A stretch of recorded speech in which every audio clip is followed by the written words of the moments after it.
full time, and after 3 consecutive draws, Arsenal are back to winning ways. 3-1 against Bournemouth. It sounds like a considerable gulf and a straightforward victory. It was anything but that. A difficult day at times, particularly in the first half. Arsenal did take the lead. I thought they started really well. 7 changes from the side who drew with Paris Saint-Germain in midweek. Xhaka and El Neni comprising a new midfield partnership. Olivier Giroud dropped out to the bench. Oxlade-Chamberlain came in on the wing. And perhaps the most surprising switch was seeing Mathieu Debuchy installed at right back. Carl Jenkinson not in the matchday squad. But we started well. First 10 minutes, Bournemouth picked up 2 bookings, suggesting we were quite difficult to live with. It was a sprightly start, certainly more so than we've seen in any of our recent matches.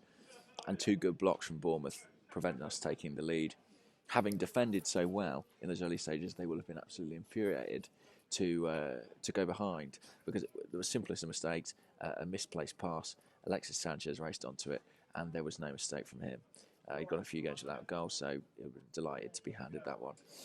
But then things seemed to go awry, and surprisingly, much of it stemmed from the departure of Debuchy. I don't think there's been an Arsenal player in recent memory who's had maybe Thomas Rosicky, but quite such misfortune with injuries. I guess at this point you can't call it misfortune. He's incredibly prone to injury. He was rushed back today. If he wasn't ready on Wednesday night against Paris Saint-Germain, it's not really clear why he'd be ready today. Certainly no more reserve team games to build up his fitness. And after 14 minutes, he departed with a hamstring injury. Gabriel came on as his replacement, not a natural right back. You do wonder if Coquelin maybe would have been a better option, having played there in the past, or even if Rob Holding should be on the bench, given that he played at right back for Bolton last season and can also play at centre half. He's a more versatile option than the Brazilian, who did improve in the course of the game, but I just felt that disrupted Arsenal. Then Bournemouth were awarded a penalty. Monreal put his hand across the defender. He got away with it at Old Trafford, didn't get away with it this time. Perhaps it was a little harsh. I've not seen enough free plays on it, but given that he was a little lucky, I thought, to not concede a second half penalty for a handball, I think he's got to accept it. That was tucked away, the penalty for 1-0, and from that point on, Bournemouth just grew and grew into the game.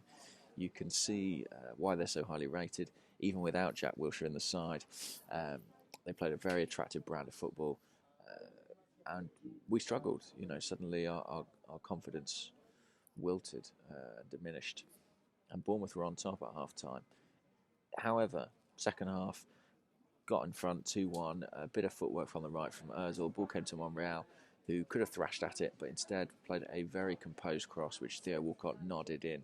A headed goal for Theo Walcott. I mean, this really is a remarkable season from him. And then from that point on, the dynamic of the game really shifted. Arsenal kind of sat back and were looking to exploit Bournemouth on the break. They had a few opportunities to do that. Xhaka's range of passing was helpful in terms of getting us in, but the third didn't actually come until stoppage time. Along the way, there was a very good save from Petr Cech to deny Benik, and eventually Olivier Giroud was able to square, and Alexis tuck home his second. It's a good win against a good side, and if we can beat Southampton next week as well in the EFL Cup, we'll have to reflect on a fairly decent November. To go through it unbeaten with a couple of wins under our belt would be lovely.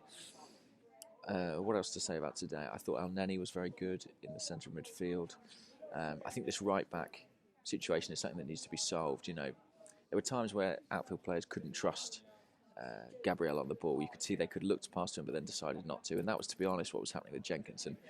They need a deputy right-back they can trust. It seems it's not going to be Debuchy, because just when he was back in, he's out again. So that's something to look at. And I just think Alexis Sanchez as well deserves enormous credit today.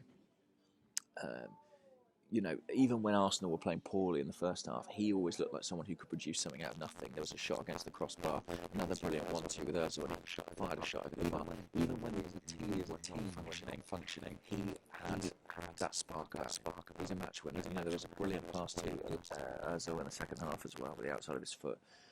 I think Ozil's more universally loved among the Arsenal fans, and I can understand why.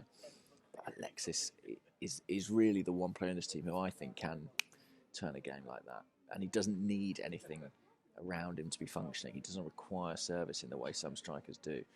I desperately hope we can keep hold of him, because You know, we've spent years looking for a world-class striker, and now that we've converted Alexis into one, to lose him next summer would be a huge blow. But for now, let's enjoy him and let's enjoy getting back to winning ways. Cheers.